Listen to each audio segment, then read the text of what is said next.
제5장 정보경찰입니다. 경찰 정보의 법적 근거는 경조법 3조, 경제법 2조에 공공안녕에 대한 위험의 예방과 대응을 위한 정보의 수집, 작성, 배포 이렇게 규정이 되어 있죠. 경찰청과 그 소속기관 직제에도 보면은 공공안녕정보국의 분장사무로 이렇게 규정이 되어 있습니다. 내용을 한번 읽어보시고 신원조사 및 사실 확인에 관한 부분이 포함되어 있죠. 그 밖에 범죄, 재난, 공공갈등 등 공공안녕에 대한 위험 예방과 대응을 위한 정보활동 이렇게 규정되어 있습니다. 범죄, 갈이죠. 범한테, 호랑이한테 재갈을 물립니다. 범재갈 이렇게 예시가 되어 있고요. 관련 판례를 보면은 경찰법은 조직법이죠. 현재는 경조법이 되겠습니다. 일반 국민을 수범자로 하지 않습니다. 경찰법에 의해서 기본권을 침해받을 가능성이 있다고 헌법소원을 했죠. 하지만 경찰권의 행사는 별도의 공권력 행사에 의한 것이지 조직법에 의해서 직접 바로 이루어지는 것은 아니라는 겁니다. 그렇기 때문에 이 조직법에 의해서 기본권을 침해했다고 하는 주장에 대해서는 받아들이지 않은 것이죠. 경찰권을 행사하기 위해서는 경직법이라든가 혹은 다른 특별법이라든가 별도의 법률에 의해서 행사하게 되는 것입니다. 정보 가치에 대한 평가 기준으로 질적 요건이 되겠습니다. 적실성 혹은 관련성으로 표현이 되는데 사용 목적하고 얼마만큼 관련되어 있는가 하는 부분이 되겠습니다. 그것을 적실성이라고 표현하고 정확성은 사실과 얼마만큼 일치하느냐, 같은 주제를 여러 정보원에게 부여해서 공통된 내용을 사용을 하게 되겠습니다. 징기스칸은 전쟁하기 전에 여러 계층의 간첩을 보내서 다양한 경로로 정보를 수집해서 확인했다고 합니다. 이러한 징기스칸에 대한 사례가 나오면 정확성과 관련된 문제가 되겠습니다. 징기스칸 할 때 징이 나오죠. 징은 정확하게 쳐야 소리가 맑게 납니다. 적시성은 사용자가 필요한 시기에 제공되어야 되는 것이죠. 생산자가 필요한 시기에 만들어내는 것이 아니라 사용자가 필요한 즉시에 제공이 되어야 한다. 그런 내용이 되겠습니다. 나폴레옹이 유배지에서 사망을 했는데 한 달 만에 그러한 소식이 전달이 됐답니다. 이런 것들은 즉시성이 위반된 부분이죠. 완전성은 최대한의 지식이 모여야 된다는 것이고 모든 사항을 망라를 해야 되고 정보와 첩보를 구분하는 기준이 되겠습니다. 보고서는 사용자가 궁금한 사항이 없도록 육하원칙에 따라서 작성이 되어야겠습니다. 자, 객관성을 보면 정보가 주관적으로 왜곡이 되면은 자기들이 선호하는 정책의 합리화 도구로 전락이 될 수가 있습니다. 임진왜란 직전에 일본에 황윤길과 김성일을 보냈죠. 함께 가서 보고하는데 전혀 상반된 보고를 했습니다.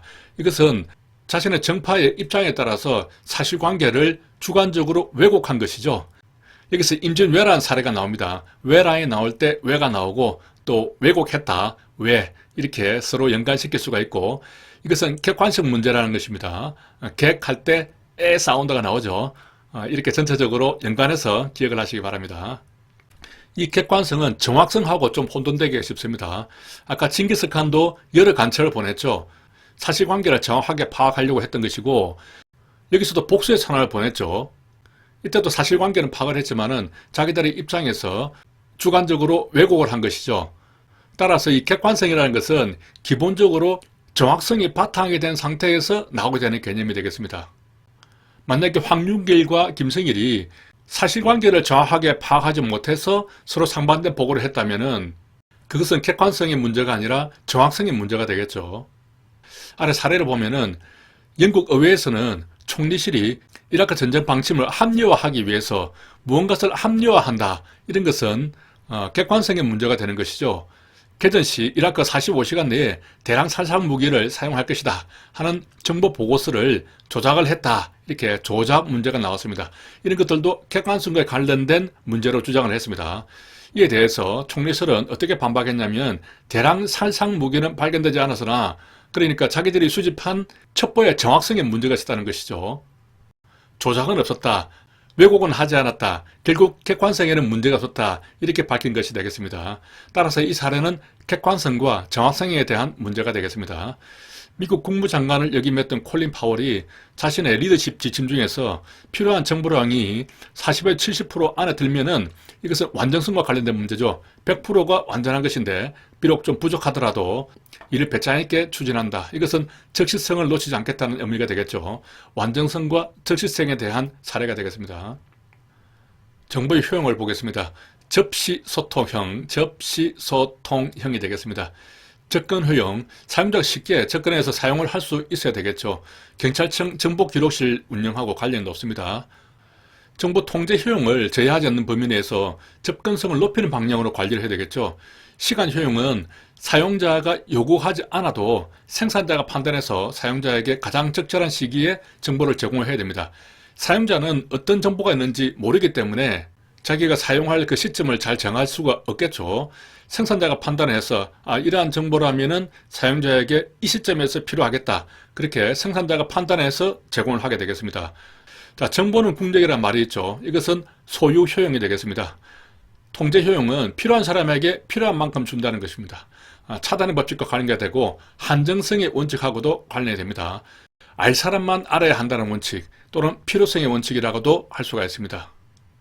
여기서 한 알만 필요하다 이렇게 기억을 할 수 있겠죠. 같은 내용이지만 이걸 통제 효용으로 이렇게 부를 수가 있습니다. 형식 효용도 중요합니다. 사용자가 요구하는 그 형식에 맞추어서 정보가 제공되어야 되는 것이죠. 대통령에게 보고될 때는 일면주의입니다. 한 장짜리 보고서라는 것이죠. 이러한 형식으로 들어가야 사용자가 읽기가 훨씬 편합니다. 이 일면주의는 형식 효용에 맞는 것이지 즉시에 전달돼야 되는 시간 효용과 관계되는 내용은 아닙니다. 정보의 분류를 보겠습니다.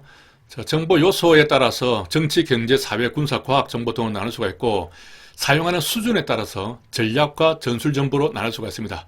수준이죠. 물 수준을 말합니다. 물이 좋아야 약술이 됩니다. 사용 목적에 따라서 적극 정보와 소극 정보로 나눌 수가 있는데 목적에 따라서 나누기 때문에 목적소가 되겠습니다.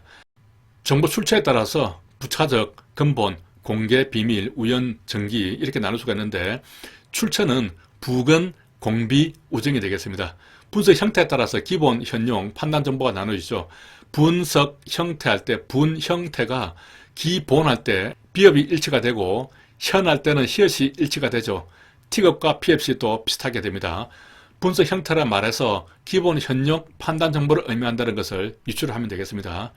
수집 활동에 따라서 인간 정보, 기술 정보를 나눌 수가 있는데 인기 수집이 되겠습니다. 내용을 구체적으로 보겠습니다. 사용 수준에 따라서 약술로 이렇게 나눌 수가 있죠. 국가 전체에 영향을 미치는 국가 정책, 국가 안전보장 등 광범위한 범위의 정보가 전략정보가 되겠습니다. 국정원이 대표적인 전략정보기관이라고 할 수 있고 이 수준은 거의 대통령급에서 수집하는 정보가 되겠습니다. 전술정보는 그 장관급에서 수집하는 정보가 되겠죠. 각 정부부처라든가 기관의 정책 결정자들이 사용을 하게 되고 전략과 전술은 상대적인 개념입니다. 하지만 모두 적극정보의 성격을 띠고 있는 것이죠. 적극에 반대되는 것이 소극정보인데 소극정보는 보안정보거든요. 우리 정보를 보안하기 위한 정보인데 이러한 전략이나 전술 모두 적극정보에 해당되겠습니다. 전술정보는 경찰정보가 대표적인 것이 되겠죠. 사용 목적에 따른 분류, 목적소가 되겠습니다. 적극정보는 정책정보이고 소극정보는 보안정보입니다. 국가 이익을 위해서 정보기관이 생산한 대부분의 정보가 해당되는 것이죠. 소극정보는 국가 안전을 유지하기 위한 경찰 기능의 기초가 되는 정보인데 방첩정보 혹은 대정보, 카운터 인텔리전스라고 이렇게 표현할 수가 있고 예시로는 테러 정보라든가 간첩이나 비밀 활동자의 색출을 위한 정보, 밀국자, 마약 거래자의 예방과 적발을 위한 정보 등이 되겠습니다. 출처에 따른 분류를 보면 부차적인 정보는 간접 정보라고 할 수 있습니다. 근본 출처는 직접적으로 다이렉트로 바로 얻는 정보가 되는 것이죠. 중간 매체를 이용하는 것입니다. TV라든가 신문 등이 대표적인 내용이 되겠습니다. 아무래도 한번 걸러서 받게 되기 때문에 그 중간 매체의 주관이라든가 편견이 개입될 수 있겠죠. 따라서 신뢰성은 조금 낮게 평가될 수가 있고 근본 출처는 정보관이 직접 체험한 정보이기 때문에 부차 출처보다는 신뢰성이 아무래도 높게 되겠습니다. 공개 출처는 비밀 출처에 비해서 신뢰성이나 가치가 떨어지는 것은 아니라고 볼 수 있습니다. 공개되었다고 해서 신뢰성이나 가치가 떨어진다고 볼 수는 없다는 의미가 되는 것이죠. 이것을 오신트라고 하는데 오픈 소스 인텔리전스입니다. 오신트. 스틸이라는 사람은 학생이 갈 수 있는 곳에 스파이를 보내지 마라 이런 말을 했습니다. 이 말은 공개 출처와 관계되는 이야기가 되겠습니다. 학생이 갈 수 있다면은 그것은 공개된 곳인데 그러한 곳에 비싼 돈 들여서 스파이를 보낼 필요가 없다는 의미가 되겠습니다. 또 랜선이라는 사람은 오늘날 각국 정보기관이 획득하는 정보의 80% 이상이 이 출처에서 입수되고 있다. 여기서 말하는 이 출처라는 것이 공개 출처를 말하는 것이죠. 랜선이 말을 했는데 랜선은 인터넷의 랜선하고 비슷합니다. 랜선과 랜선이 비슷합니다. 연상할 수 있겠습니다. 공개 출처의 가장 큰 장점은 접근성인데 단점은 양이 너무 많다는 것이죠. 그리고 즉시에 공개가 안 될 수가 있습니다. 보통 정보를 공개할 때는 그 가치가 좀 떨어졌을 때 공개를 하는 경우가 많죠. 그렇기 때문에 즉시성 면에서 한계가 뒤따를 수가 있습니다. 자, 비밀 출처는 정보 출처가 노출이 되면 출처로서의 기능을 상실할 수도 있고 출처의 입장이 곤란해질 수 있는 그런 출처를 이야기합니다. 정보관의 비밀리에 관리하는 공작원, 협조자, 규선자, 외교관, 주재관 등이 비밀 출처에 해당이 되는데 정보관 자신도 비밀리에 활동을 한다면 또 비밀 출처에 해당이 된다고 볼 수가 있습니다. 우연 출처는 정기 출처에 대비되는 말로서 부정기적으로 우연하게 얻어지는 정보를 말하겠죠. 정기 출처는 정기적으로 얻을 수 있는 정보인데 정기 간행물이나 일간신문은 정기 출처이면서 또 공개 출처에 해당되는 것이죠. 정기적으로 정보를 제공하는 공작원이나 협조자가 있다면 정기 출처이면서 비밀 출처에 해당되겠습니다. 일반적으로 정기 출처가 우연 출처보다는 그 내용의 신뢰성이 높다고 볼 수 있습니다. 여기서 신뢰성 문제가 시험에 나올 수가 있습니다. 부차 출처인 간접 정보보다는 근본 출처인 직접 정보가 훨씬 신뢰도가 높다고 볼 수 있고 공개 출처나 비밀 출처는 서로 비슷하다고 볼 수 있습니다. 공개 출처라고 해서 비밀 출처보다 신뢰성이 낮다고 볼 수 없다. 그런 말을 했잖아요. 그 우연 출처보다는 정기 출처가 훨씬 더 높다고 볼 수 있습니다. 따라서 출처의 종류를 부근에 있는 공비의 우정으로부터 입수를 했다라고 암기를 하면은 그 순서대로 신뢰도가 높게 되는 방식으로 기억을 할 수가 있겠습니다. 분석 형태에 따른 분류를 보겠습니다. 기본 정보는 과거의 사실이나 사건들에 대한 정적인 상태를 기술한 정보가 되겠죠. 현용 정보는 현재의 동적인 상태를 보고하는 정보로서 경찰의 정보 상황 보고 등이 되겠습니다. 통상 정보 사용자는 판단 정보보다 아래 이제 판단 정보가 나오죠. 판단 정보보다는 현용 정보를 더 높게 평가하는 경향을 보입니다. 판단 정보는 과거와 현재를 바탕으로 해서 기본 정보와 현재 정보를 바탕으로 해서 미래 가능성을 예측한 평가 정보가 되겠습니다. 종합 분석, 과학적 추론을 하기 때문에 가장 정선된 형태의 정보이고 생산자의 능력과 재능을 가장 많이 필요로 합니다. 다시 말해서 이 판단 정보를 생산하기에 가장 힘들다는 것이죠. 하지만은 사용자는 이러한 판단 정보보다는 현용 정보를 더 높게 평가하게 되겠습니다. 현재 어떤 상황인지 그런 내용에 대해서 정확하게 수집을 해서 사용자가 스스로 판단을 내리고 싶은 것이죠. 정보 생산자가 내리는 판단에 대해서는 그렇게 많이 신뢰를 하지 않는 그런 측면이 있습니다. 사용자에게 정책 결정에 필요한 적당한 사전적인 지식을 제공하는 역할이 되겠습니다.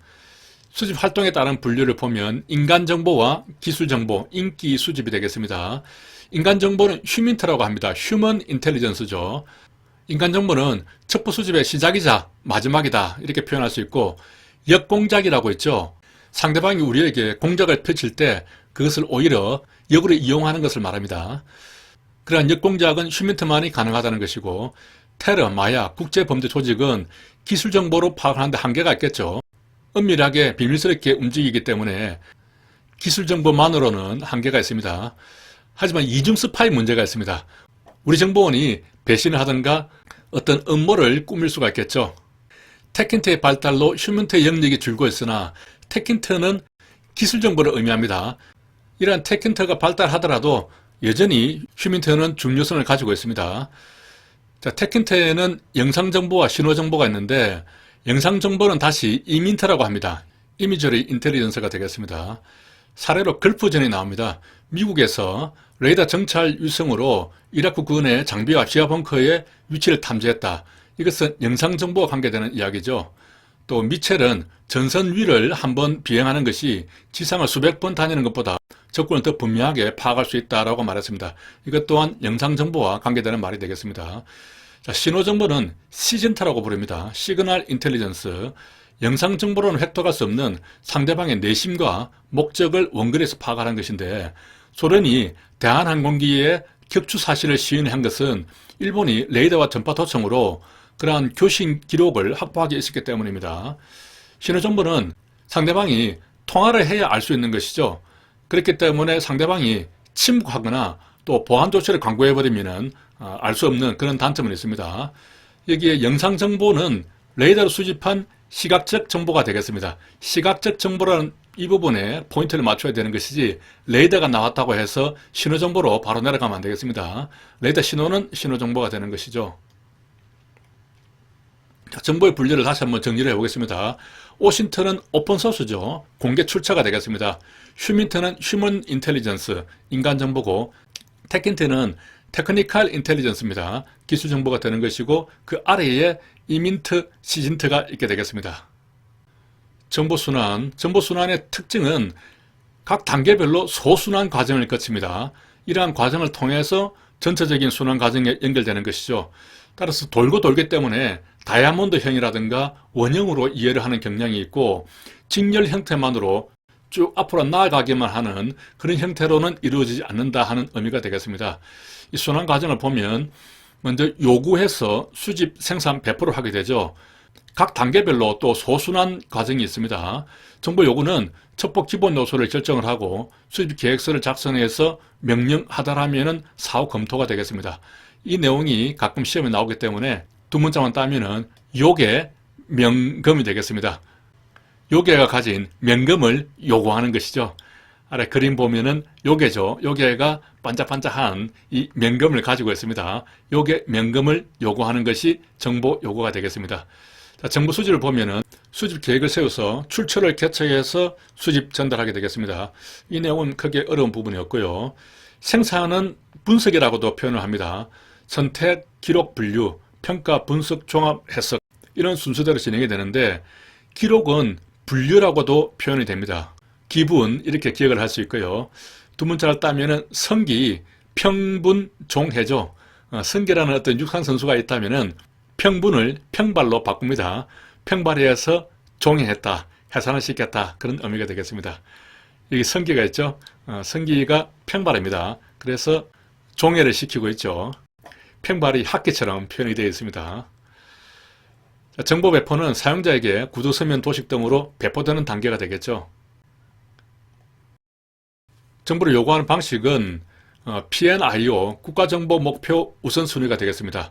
그리고 첩보 기본 요소 EEI, 특별 첩보 요구 SRI, 기타 정보 요구 OIR 이렇게 되겠습니다. 다 이게 영어로 나오는데 영어도 잘 기억을 해야 됩니다. P가 나오니까 Priority가 되겠습니다. 이게 우선순위라는 뜻이죠. 그리고 E는 이제 essential 이렇게 되는 것이고 S는 special, O는 other가 되겠습니다. 기타 정보가 되는 것이죠. PNIO부터 보면 국가정보 목표의 우선순위로서 정부의 연간 기본정책 수행에 필요한 자료가 되겠습니다. 가장 기본적이고 중요한 정보가 되는 것이죠. 국가정책의 수립자와 수행자의 질문에 대한 응답을 위해서 선정된 우선적인 정보 목표이다. 이렇게 조금 어려운 말로 쓰여져 있습니다. 기출되었고 국가의 전 정보기관 활동의 기본 방침이 되겠습니다. 특히 경찰청이 정보수집 계획을 수립할 때 가장 중요한 지침이 되겠습니다.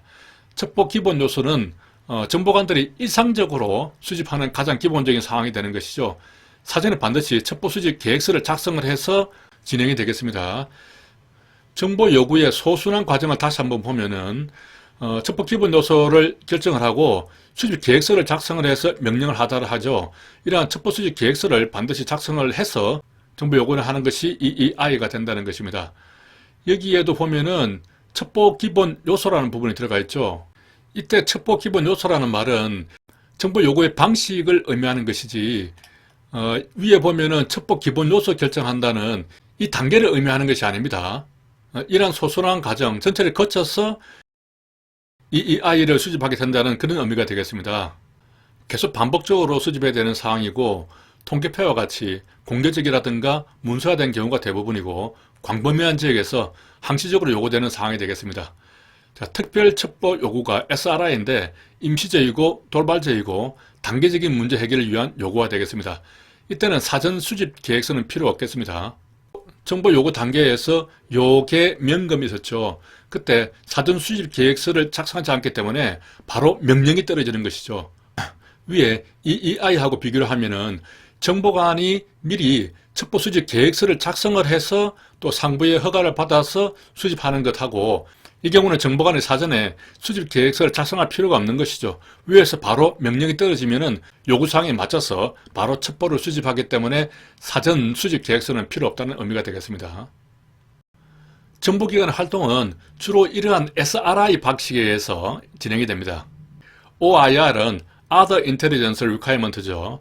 PNIO에 누락된 주요 정보 목표로서 정보 상황에 따라서 수정이 필요하겠죠. 그러한 경우에 수집을 해서 PNIO를 충족시키기 위한 정보 요구가 되겠습니다. 일시적이라는 점에서는 SRI하고 유사하지만은 더 광범위하고 장기적인 요구 방식이 되겠습니다. 정보 수집을 보면 수집이 가장 중요하고 어려운 단계에 해당됩니다. 첩보 출처를 결정할 때 고려할 사항으로 보면 먼저 첩보 종류가 어떤지를 파악을 해야 되겠죠. 그리고 신빙성에 대해서 봐야 되는데 인간정보 출처는 그 수집 대상자의 어떤 배경이라든가 어떤 사안하고 그 대상자와의 이해관계 이런 것들을 판단을 해서 이 사람이 하는 말이 신빙성이 있는가 이렇게 판단해 볼 수가 있고, 공개정보 출처는 그 공신력이 있는지 사안과의 이해관계가 있는지 이런 것들을 봐야 되겠습니다. 접근성은 주어진 시간 내에 출처를 캐치할 수 있는가, 신속성, 경제성은 신빙성과 접근성이 있다고 하더라도 빨리 할 수 있는가 혹은 경제적으로 입수할 수 있는가 이런 것들을 또 판단을 해야겠죠. 가외성이라는 것이 조금 중요한데 획득한 첩보의 신뢰성 검토를 위해서 2 이상의 출처를 개청하는 것입니다. 한 사람만이 가서 첩보를 수집하는 것이 아니라 2사람, 3사람을 보내서 각각이 출처를 개척을 하고 거기서 수집된 정보를 상호 검증해야 된다는 그러한 원칙이 되겠습니다. 따라서 이중 출처 개척의 원칙이 가외성이 되겠습니다. 가외라는 것은 하나만 있는 것이 아니라 중복이 된다는 그런 의미를 가지고 있죠. 손자가 간첩을 분리했는데 반간은 적의 간첩을 역으로 이용하는 것이죠. 소련의 KGB가 미국의 CIA 요원을 비밀 매수해서 10여 년간 CIA의 비밀 활동을 수집한 것처럼 적의 간첩을 역으로 이용을 하는 것입니다. 향간은 적국의 시민을 첩보원으로 이용하는 것인데 내간은 적의 관리를 매수하는 것이죠. 향간하고 내간을 조금 구분을 해야 되고요. 사간은 적의 교란을 위해서 적에게 붙잡혀 죽게 만드는 간첩이 되겠습니다. 죽을 사자가 되는 것이죠. 원래는 아군의 간첩인데 그 아군의 간첩이 이중 스파이 짓을 하고 있는 겁니다. 그런 아군의 간첩에게 일부러 허위 정보를 주어서 적에게 누설케 하는 겁니다. 그런 식으로 적을 교란시키면서 나중에 발각하게 되면은 이중 스파이 하던 아군의 간첩을 죽게 만드는 것이죠. 생간은 잠입해서 활동 후에 살아서 돌아와서 보고하는 간첩이 되겠습니다. 정보 생산을 분석이라고도 표현을 하죠. 정보 순환 과정에서 가장 중심이 되고 학문적인 성격이 요구됩니다. 가장 어려운 단계는 수집이고 학문적 성격이 요구되는 것이 생산, 분석이 되겠습니다. 소순환 과정은 성기, 평발이라서 종료시켰죠. 수집된 정보를 우선 기록하고 분류를 해야 됩니다. 분류를 어떤 방식으로 분류를 할 것인가에 따라서 개념적, 기능적, 지역적 분류로 나눌 수가 있습니다. 개념적 분류는 이미 알고 있는 주지의 사실, 또 역정보, 비밀정보, 난제 이렇게 나눌 수가 있는 것입니다. 난제는 정보 분석이나 비밀 수집으로도 해결할 수 없는 문제를 의미하겠죠. 여기서 두 문자를 그대로 따면은 계기지 주역 비난이 되겠습니다. 여기서 주역은 영화의 주인공을 의미하게 되겠습니다. 보통 주인공들이 인기가 높다고 촬영 현장에 좀 늦게 나오거나 그렇게 계기는 경향이 있습니다. 그래서 계기지 주역 비난이 되겠습니다. 기능적으로 분류하는 것은 국가정보 차원에서 정치, 군사, 경제, 사회 등으로 분류하는 것이고, 지역적으로 분류하는 것은 정보 대상이 지역에 따라서 나누어져 있죠. 시도청별로 나누어져 있고 또 경찰서별로 나누어져 있습니다. 그러한 것들이 지역적인 분류가 되겠습니다. 이렇게 정보를 분류를 한다면은 그것을 또 평가를 해야 되겠죠. 평가를 할 때는 출처가 신빙성이 있는가, 첩보 내용이 신뢰성이 있는가, 이 두 가지를 평가를 하게 되겠습니다. 그래서 신빙성과 신뢰성을 평가하기 때문에 신신평가가 되겠습니다. 출처의 신빙성은 첩보를 가지고 온 사람에 대한 평가, 비밀 출처에 대한 평가가 되겠습니다. 내용의 신뢰성은 내용이 사실과 일치하는 정도를 의미하게 되겠죠. 분류하고 평가를 했으면은 이제 분석을 해야 되는데 개념 위주로 분석을 할 것인지 자료 위주로 분석을 할 것인지에 따라서 이렇게 두 가지로 나눌 수가 있는데 개념 위주로 분석하는 것은 상황 논리적으로 분석을 하고 이론을 적용해서 분석을 하고 역사적 상황에 따라서 비교 분석하는 세 가지 방법이 있겠습니다. 이렇게 전체적으로 그 분류하는 방법들이 나누어져 있기 때문에 이것들을 두 문자로 기억을 해야 됩니다. 개념 위주로 분석하는 방법과 자료 위주로 분석하는 방법을 합해서 개자료가 되는 것이죠. 그리고 상이역이 되겠습니다. 개자료 상이역 분석.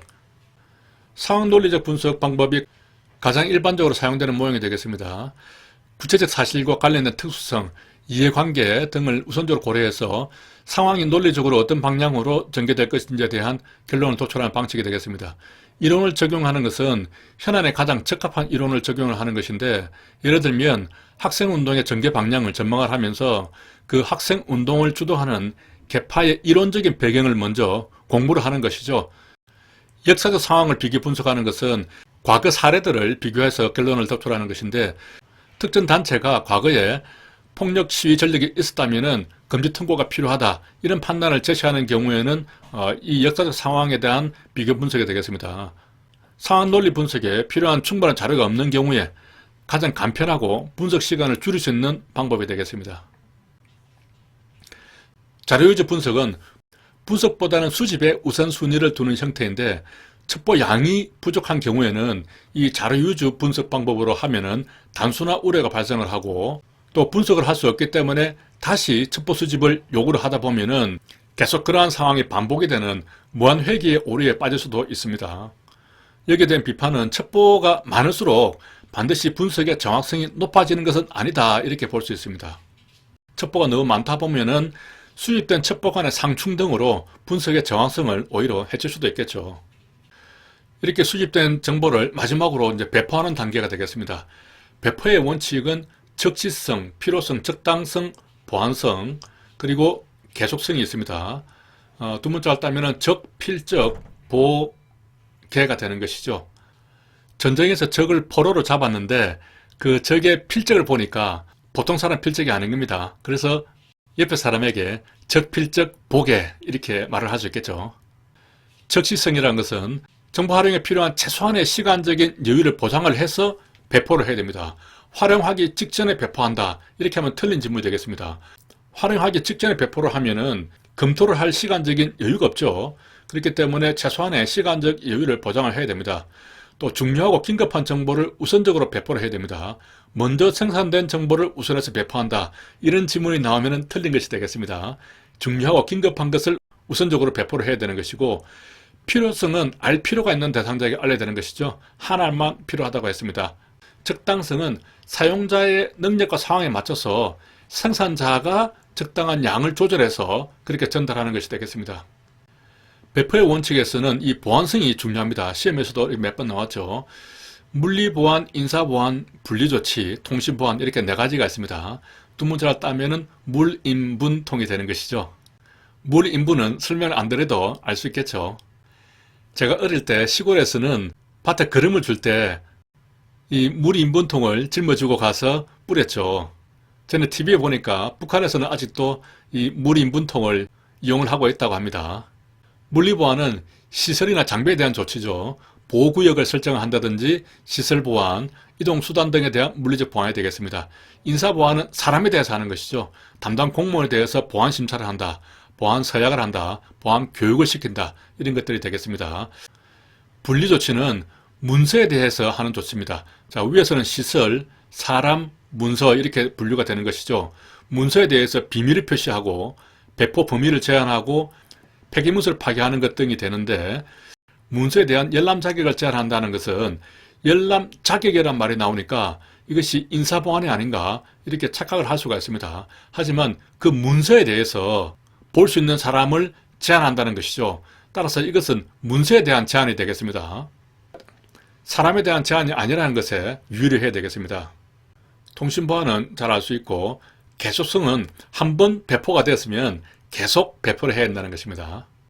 한번 줬으면 계속 줘야 된다는 얘기죠. 배포 수단을 보겠습니다. 비공식적인 것은 대화를 통한 것이죠. 브리핑도 기본적으로 구두로 하는 것이죠. 통상 강연을 한다, 혹은 문답식으로 진행을 한다. 현현정보 배포 수단으로 많이 이용을 하는데, 긴급할 때 주로 사용이 되고 서면 보고보다는 아무래도 완전성이나 책임성은 떨어진다고 볼 수가 있습니다. 하지만 보안이나 신속성은 높다고 볼 수가 있죠. 메모가 정보 분석관이 가장 많이 활용하는 방식인데 요약을 해서 전달하기 때문에 정확성은 좀 낮다고 볼 수가 있습니다. 구두보고는 브리핑이죠. 구두보고와 서면보고의 중간 형태로 볼 수가 있고 정기 간행물에 포함시키는 것이 적절하지 못한 긴급 현용 정보를 전달하는 데 사용이 되겠습니다. 문자 메시지도 많이 사용을 하죠. 사실 확인 차원에서 단순 보고할 때 활용이 되는데 최근에 활용도가 높아지고 있습니다. 일일 정보 보고가 있는데 이것은 일정한 양식으로 보고하는 것입니다. 흔히 일보라고 하죠. 일보 양식이 있습니다. 그 양식에 맞추어서 24시간 정세 변화를 보고하는 것입니다. 이것도 매일 보고하기 때문에 현용 정보에 해당이 되고 또 신속성이 중요하겠습니다. 다른 방식과 다른 것이 이 일정한 양식을 이용한다는 이 부분이 되겠습니다. 정기 간행문은 광범위한 배포를 위해서 출판을 하는 것이죠. 공인된 사용자에게 전달하게 되겠습니다. 특별 보고서는 축적된 정보가 여러 사람이나 기관에게 가치를 가질 때 발행하는 것인데 부정기적으로 생산하게 되겠습니다. 형식 면에서는 통일성은 좀 낮다고 볼 수 있고 지정된 연구 과제와 좀 구별을 해야 되는데 어떤 기관 또는 사용자가 요청한 문제에 대해서 정보를 작성해서 배포하는 방식이 되겠습니다. 여기까지 하겠습니다. 수고하셨습니다.